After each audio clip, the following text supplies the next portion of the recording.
Hey friends, right now we're investigating little-known paranormal cases across Europe and Asia. Stories that rarely make it into official reports, but leave way too many unanswered questions. We came across one of the creepiest accounts we've ever heard, a possible encounter with Bigfoot in Bashkortostan, Russia. It's a series of real events described by an eyewitness, accompanied by a video filmed in a remote area far from highways and towns. This took place in the Republic of Bashkortostan on August 2nd, 2016.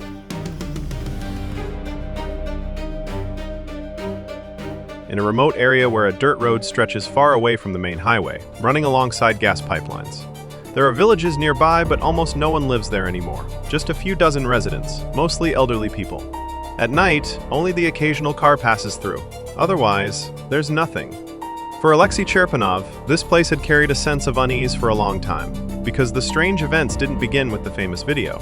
They started years earlier. In 2009, Alexei was about 15 years old. That summer, he and his friends built a small hideout. Not a simple liento, but a wooden shack made from boards, with a stove inside, a place where they could sit together in the evenings. Before long, they noticed something strange. At night, someone would come inside and sleep there, then leave by morning. Soon after, signs started appearing, as if someone was deliberately vandalizing the place, making a mess, even fouling it. The boys tried to figure out who it was and set up crude homemade traps, but nothing ever worked.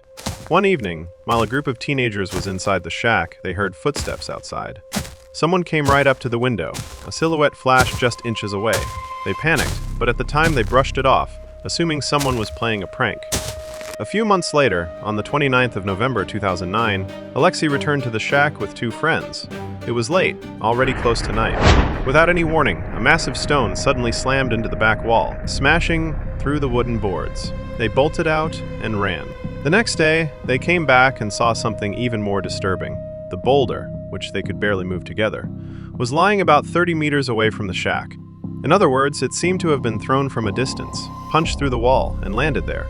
By their estimate, it weighed well over 100 kilograms.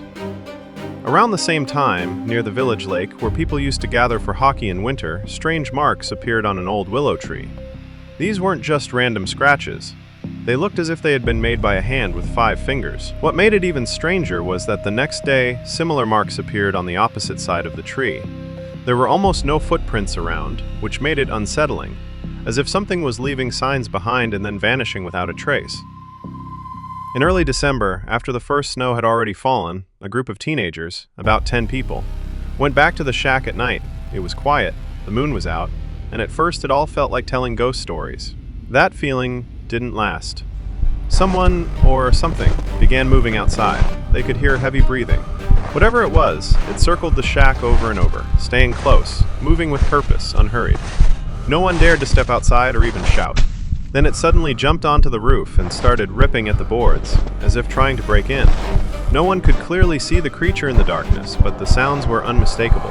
The weight on the roof, the cracking wood, the panic inside. People rushed out in chaos, pushing past each other, terrified, and ran.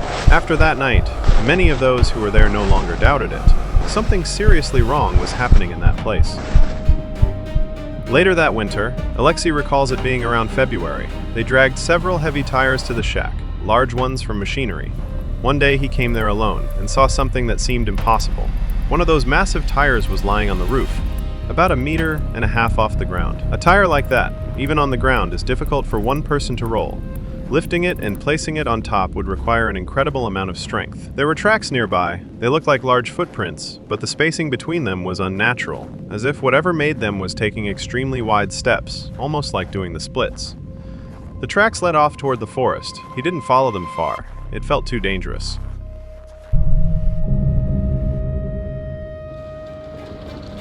Years later, on the 2nd of August 2016, Alexei was driving along that same dirt road. There were 4 relatives in the car, Alexei behind the wheel and 3 young women with him.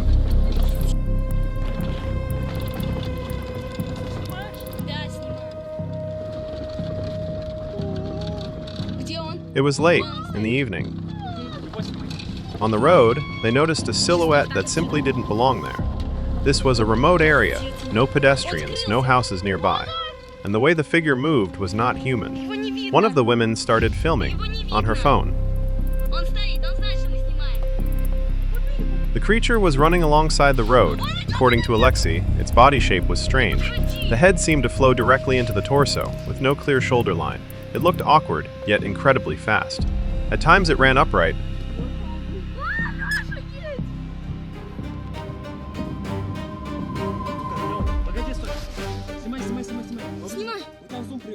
Then tried to drop to all fours, only to rise back up again.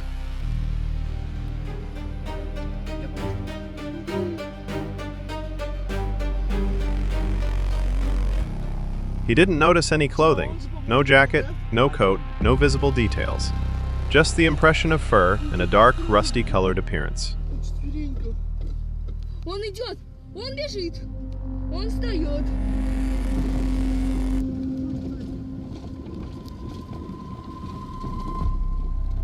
Later, Alexei mentioned that the day before this incident, they had already seen a similar figure not far away, near a village. It was moving quickly, almost as if it were leaping from one haystack to another, then heading off toward the open fields. They didn't film it that time.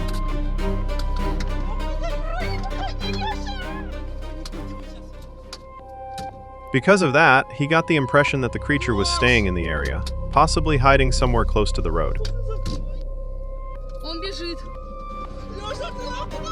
After all of these episodes, Alexei says one thing clearly. He doesn't claim with absolute certainty that it was Bigfoot, Он бежит! but he is sure that whatever he encountered did not behave like a human. When the car picked up speed, the creature began to chase them. Then came the moment Alexei still remembers as the clearest sign of its strength. There was a heavy impact from behind. The car jolted upward, followed by another powerful blow that shattered the rear window. Только главное едь! After that, the creature vanished into the bushes.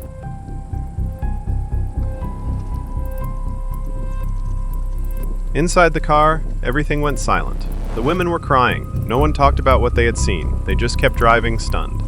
Alexei later said the fear wasn't ordinary fear, but something heavier and more disturbing. A sticky, lingering dread that stayed with him for days. For several nights afterward, he was afraid to even step outside his house. Да, домой! What makes this especially strange is that this isn't an isolated case. In Russia, similar sightings have been reported many times.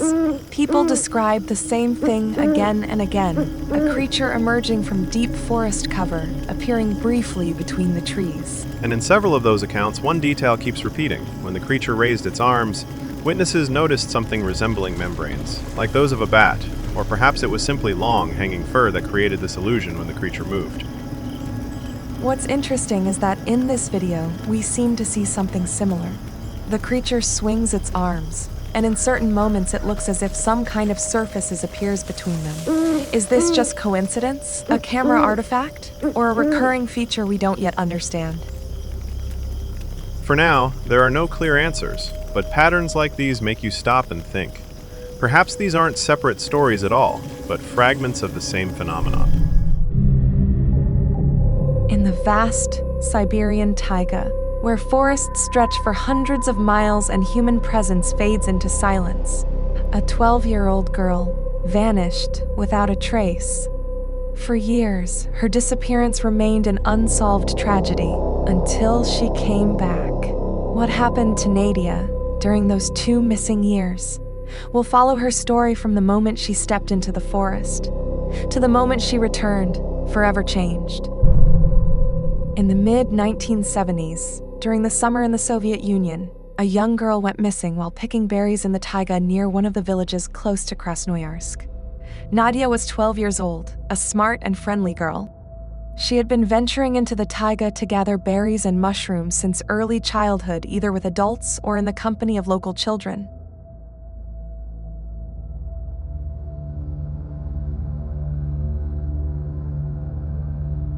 For many days and nights, police, local residents, military forces, and volunteers searched for her. However, the search yielded no results. Time passed. No one hoped to ever see her alive again. But 2 years later, she returned.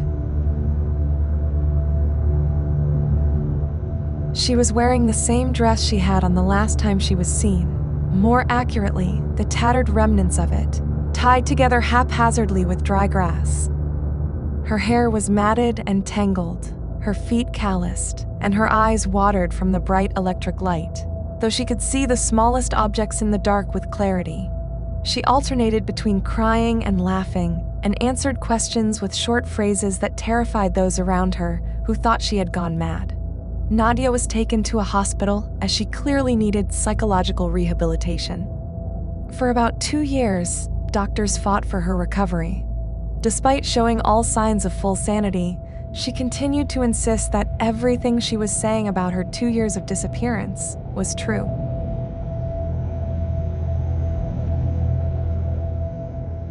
On that fateful day, Nadia became absorbed in berry picking and didn't notice that she had wandered far from her friends. When she called out, no one answered, and she lost her sense of direction and didn't know where to go. She wandered through the forest for several hours. Eventually, she sat down on the soft grass under a tree, feeling herself drift off from exhaustion. She was scared and fought against the sleep overtaking her, but it was too strong. In this state of half sleep and half awareness, she suddenly heard a quiet voice. Get up and come to me. The drowsiness vanished instantly. The quiet rustling voice repeated the command.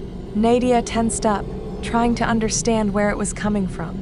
She heard it again. Don't be afraid. I won't hurt you. Come to me. The voice came from nowhere. It seemed to echo directly in her head, bypassing her ears. As if in a dream, Nadia stood up and walked in the direction her feet were taking her. And then she heard the voice again. Hello. Don't be afraid. I am your friend. In the approaching twilight, she saw the silhouette of a strange creature emerge from the trees. She barely had time to get a proper look at it. All she realized was that it wasn't human, and then she fainted. She awoke in a cave, lying on a bed of dried grass. 2 creatures sat nearby. She had never seen anything like them, and couldn't have imagined they could exist. They looked like giant dogs, but their faces resembled human faces. Or, more accurately, they were dogs with ape-like heads. Their front limbs were connected to their bodies by thin folds of skin that folded along their sides, like a pouch. Nadia's head began to swim again, but the same quiet, rustling voice sounded in her mind, calming her and convincing her that she had nothing to fear, that she would have died without them, and that they understood her and were her friends. She noticed that the creatures, whom she immediately named non-humans, spoke to her without opening their mouths. Thus began her life with the creatures. She quickly realized they were a pair. She called them he and she, as they didn't introduce themselves with names, and they, as if reading her mind, accepted these names. At first, Nadia spoke to them using sounds and words, but she soon realized that it wasn't necessary. They already knew what she wanted to say. They responded to her in a very simplified mental language. They always knew what she was thinking, though they didn't always interpret her thoughts correctly. Nevertheless, communication with them was easy. The non-humans did everything to please her and even spoiled her in their way.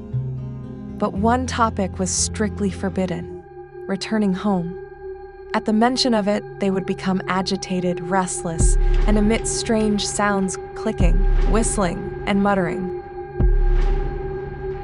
Once, he became so angry that he stood on his hind legs, raised his front limbs resembling bat wings, and began slashing them through the air with a whistling noise, rising and falling rapidly. Another time, Nadia saw how she, without spreading her wings, hovered about half a meter off the ground while seated. During the summer, Nadia spent a lot of time wandering the forest, either alone or with one of the non-humans. They weren't afraid to leave her unsupervised because they always knew where she was. At the slightest thought of finding her way home, one of them would immediately appear beside her. What amazed Nadia the most was their ability to appear out of nowhere. All she had to do was change direction, and one of them would suddenly be there, as if they had taken off an invisibility cloak. Nadia understood that this consistency in prohibiting her from going in a certain direction could only mean one thing: people, her home, were in that direction. In the winter, she stayed inside the cave.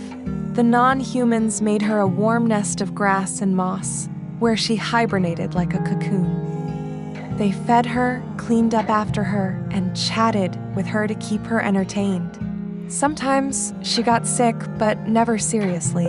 Most of the time, her ailments were minor injuries or minor colds, or stomach issues from eating unfamiliar foods. She had to learn to eat raw meat. The non-humans treated her by bringing herbs, but more often, they simply lay beside her, pressing her tightly to them for hours, without letting go, and her ailments would disappear as if by magic. Time passed, Nadia lost track of it. Then something happened that she couldn't explain. The non-humans changed drastically. In the last 2 months, they paid her little attention, only making sure she didn't leave. They seemed occupied with each other, sitting together, looking sad and talking to each other. One day, someone, she couldn't distinguish who was speaking, told her, She will die soon. The girl could see that she wasn't sick. Otherwise, he would have treated her, and there were no signs of serious illness, only a deep sadness. And indeed, she died. On that day, he returned alone, pacing the cave without acknowledging Nadia. Then he left, and she didn't see him for 2 days. Finally, Nadia decided to leave. On her way, she heard his voice. Go to your own. She loved you and wanted me to let you go when she was gone. Twice more, she heard his voice. In the evening, he said, Rest. Don't be afraid. I'm with you. The next day, he told her, Turn toward the sun and keep walking straight. On the second day, Nadia reached people. So, guys, what do you think? Is it a story of survival against all odds, with the girl's mind trying to fill in the blanks? Or was it truly an encounter with unknown beings, where Nadia became part of a world hidden from our eyes? If Bigfoot is real, then every encounter with him raises endless questions. Who or what is he, really? What abilities does he possess, and why does he have them?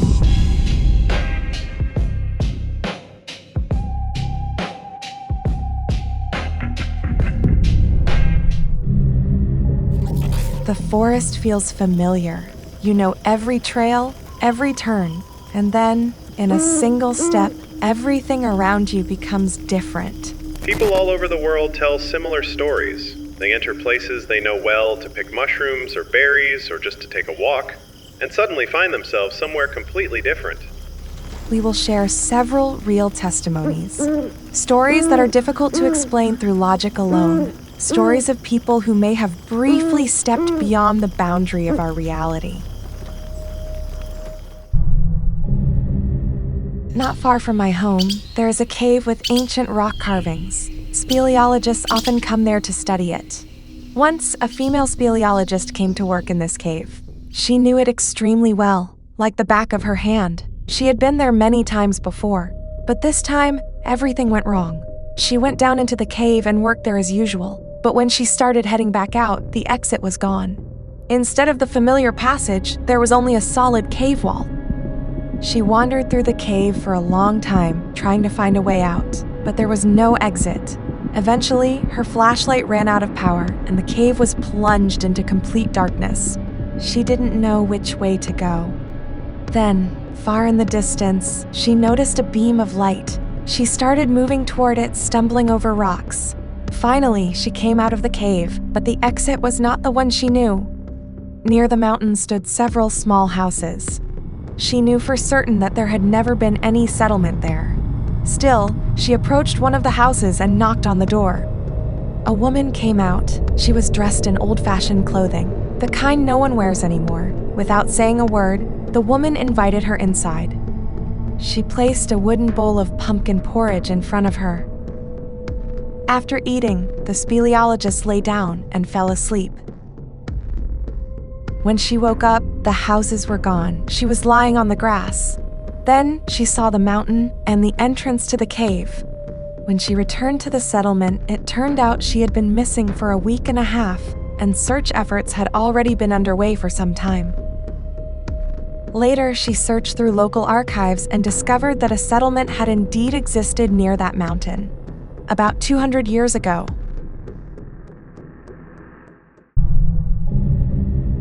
I encountered an anomalous phenomenon in the Siberian taiga, in Russia's Krasnoyarsk region, near the village of Kursantivo. My husband and I came there with our children to visit his parents. We spent time together, talked a lot, and enjoyed the beauty and silence of those wonderful places. One day, my husband, his brother and wife, and I decided to cross the river to pick berries. We also took along a beautiful Siberian Leica. We got into a small motorboat, crossed to the other side, and in a good mood entered the taiga. We were walking and chatting, everyone close together. The dog was running around nearby. The cedar trees rustled, birds were singing, the river could be heard, and the sound of motorboats traveling along it carried through the air. Life felt calm and perfect. We came out into a small clearing. The scene looked completely normal. My brother-in-law, his wife, and the Leica were standing at the edge of the clearing, smiling. We were joking. My husband and I stepped into the middle of the clearing. He was about half a meter away from me. I noticed blueberries at my feet. I bent down, picked one, then raised my eyes, and my husband was gone. My brother-in-law and his wife were gone, and there was silence all around. A vacuum. I couldn't hear a single sound of nature. I looked up. There was no movement in the trees. Everything had stopped. My mind was completely clear. I stood there, thoughts flashing through my head. What just happened? This can't be real. Suddenly, I broke into motion and started running around the clearing, but I couldn't cross its boundaries. A cold chill appeared somewhere deep inside me, and then I screamed. Only the taiga heard my cry. Immediately, all the sounds returned. The world started moving again, very, very far away. I heard my husband and my brother-in-law calling my name, and the dog barking. A short time later, the dog ran up to me, and then everyone else arrived. That was when I broke down. I started hysterically crying, tears streaming down my face from everything I had just experienced.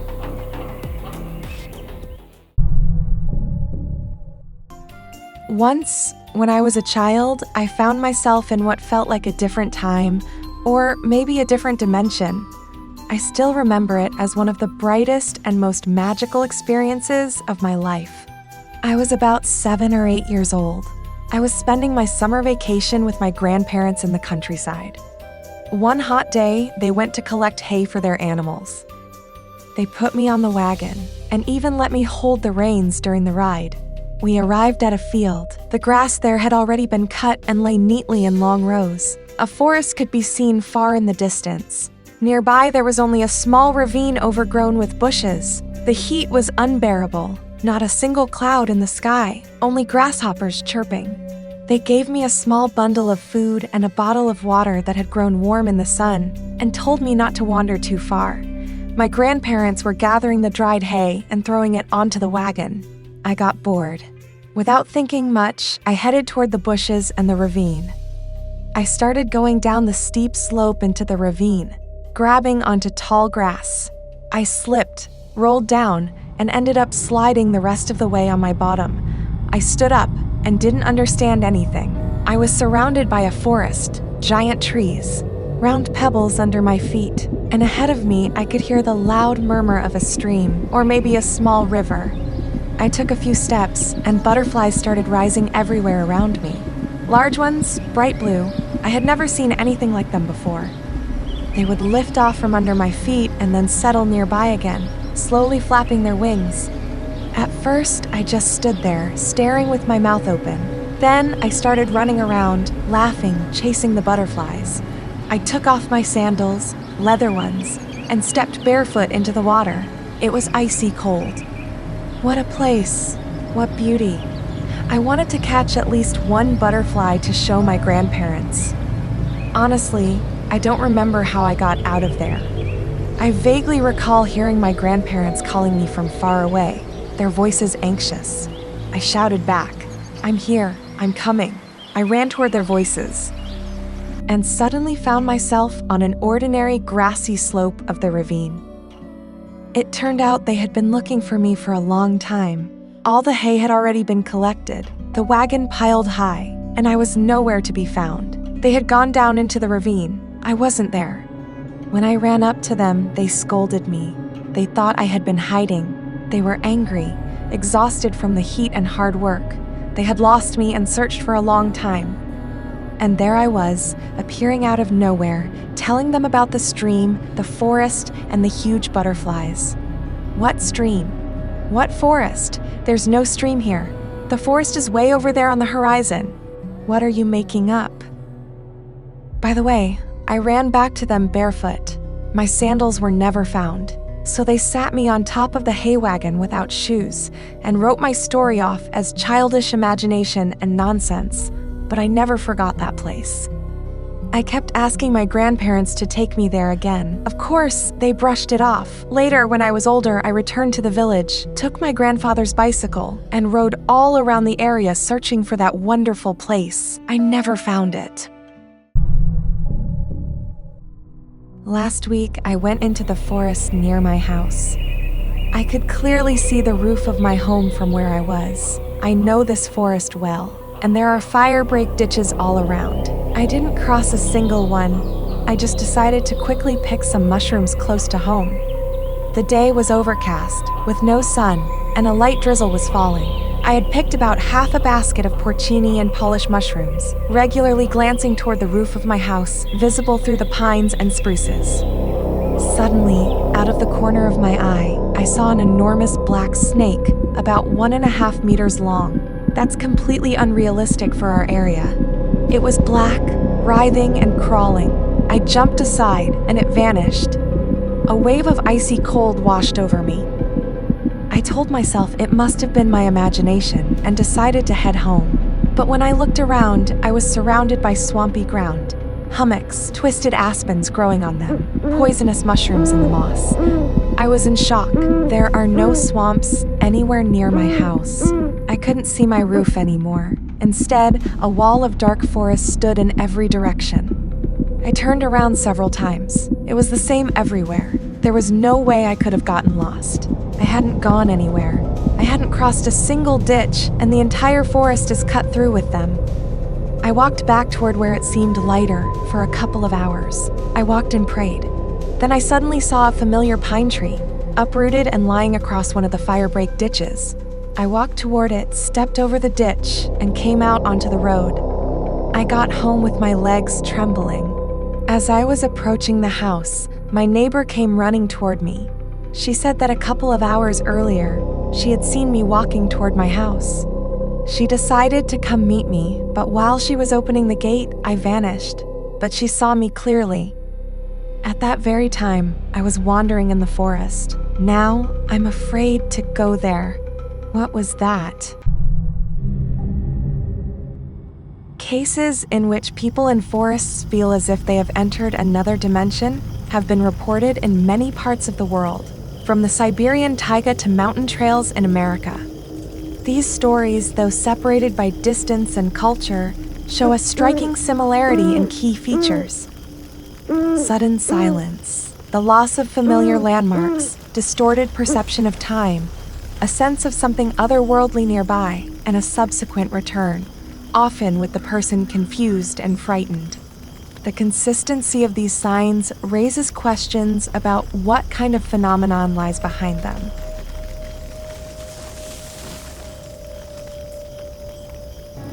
There is no single accepted explanation for such cases. Some attribute them to imagination, stress, or natural disorientation.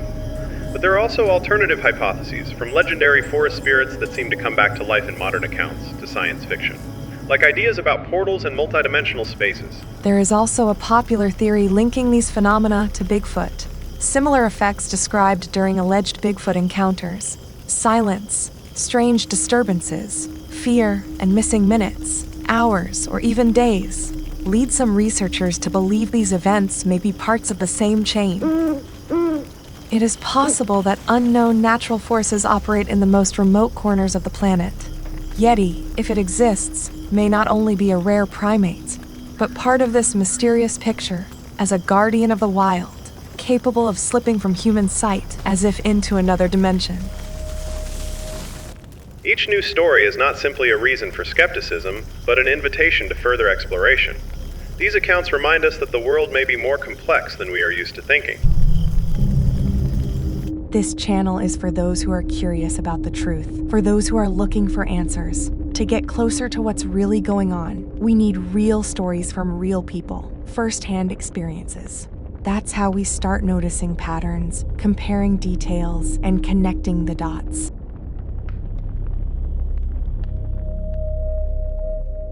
Under one YouTube video about Bigfoot, a user going by the name NorthForest77 shared an experience involving something he couldn't explain.